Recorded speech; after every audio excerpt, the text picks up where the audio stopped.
Kothamangalam bypass റോഡിൽ വഴിവിളക്കുകൾ സ്ഥാപിക്കുന്ന പ്രവർത്തനം ആരംഭിച്ചു. റോഡിൽ വഴിവിളക്കുകൾ ഇല്ലാത്തതിനാൽ സാമൂഹ്യ വിരുദ്ധ ശല്യം ഉൾപ്പെടെയുള്ള പ്രശ്നങ്ങൾ ഉള്ളതായി നേരത്തെ GTV ന്യൂസ് റിപ്പോർട്ട് ചെയ്തിരുന്നു. തങ്കളം കോഴിപ്പള്ളി ന്യൂ ബൈപ്പാസിന്റെ ആദ്യഘട്ടം നിർമ്മാണം പൂർത്തിയാക്കിയ ശേഷം ഗതാഗതത്തിന് തുറന്നുകൊടുത്തിരുന്നു. ഇവിടെയാണ് ഇപ്പോൾ വഴിവിളക്കുകൾ സ്ഥാപിക്കുന്നത്. ഉദ്ഘാടനം ആന്റണി ജോൺ MLA നിർവഹിച്ചു. MLAയുടെ ആസ്തി വികസന ഫണ്ടിൽ നിന്നുള്ള 65 ലക്ഷം രൂപയാണ് ഇതിനായി അനുവദിച്ചത്. ഇരുവശങ്ങളിലുമായി 73 ലൈറ്റുകളാണ് സ്ഥാപിക്കുന്നത്. റോഡിൽ വഴിവിളക്കുകൾ ഇല്ലാതിരുന്നത് ബുദ്ധിമുട്ട് സൃഷ്ടിക്കുന്നതായി GTV നേരത്തെ റിപ്പോർട്ട് ചെയ്തിരുന്നു. ഇരുട്ടിന്റെ മറവിൽ കാൽനടക്കാർക്കു നേരെ സാമൂഹ്യവിരുദ്ധരുടെ ആക്രമണങ്ങളും ഉണ്ടായിട്ടുണ്ട്.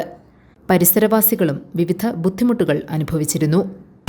ഈ റോഡിൻ്റെ ബൈപ്പാസ് റോഡിൻ്റെ രണ്ട് വശങ്ങളെന്ന് പറയുമ്പോൾ കലാ ഓഡിറ്റോറിയം മുതൽ അങ്ങോട്ട് തങ്കളം ലോറി സ്റ്റാൻഡ് വരെയും അവിടെ നിന്നും ആലുവ മൂന്നാർ റോഡിലേക്ക് കണക്ട് ചെയ്യുന്ന പ്രദേശത്ത് വരെയുമായിട്ടാണ് ഏതാണ്ട് 73 ലൈറ്റുകളാണ് നമ്മൾ ഇപ്പോൾ സ്ഥാപിച്ചു വരുന്നത്. 65 ലക്ഷം രൂപയാണ് അത് MLA ഫണ്ടിൽ നിന്നും അതിനുവേണ്ടി നീക്കി വെച്ചിട്ടുള്ളത്. 7 മീറ്റർ ഉയരത്തിൽ ഉള്ള ഫോണിലാണ് ഇവിടെ 65 വാട്ട്സ് വെളിച്ചമുള്ള LED ലൈറ്റുകളാണ് സ്ഥാപിച്ചിട്ടുള്ളത്.